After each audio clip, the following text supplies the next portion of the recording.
نافع نے خبر دی انہیں عبداللہ بن عمر رضی اللہ عنہ نے کہ عمر نے یہود و نصارہ کو سرزمین حجاز سے نکال کر دوسری جگہ بسا دیا تھا۔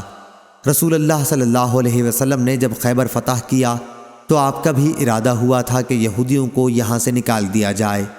جب آپ نے فتح پائی تو اس وقت وہاں کی کچھ زمین یہودیوں کے قبضے میں ہی تھی اور اکثر زمین پیغمبر صلی اللہ علیہ وسلم اور مسلمانوں کے قبضے میں تھی۔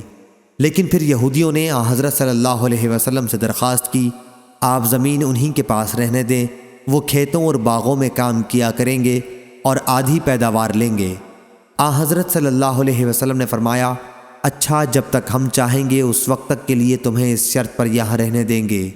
چنانچہ یہ لوگ وہیں رہے اور پھر عمر رضی اللہ عنہ نے انہیں اپنے دور خلافت میں مسلمانوں کے خلاف ان کے فتنوں اور سازشوں کی وجہ سے یہود خیبر کو یا اریحہ کی طرف نکال دیا تھا۔ صحیح بخاری حدیث نمبر 3152۔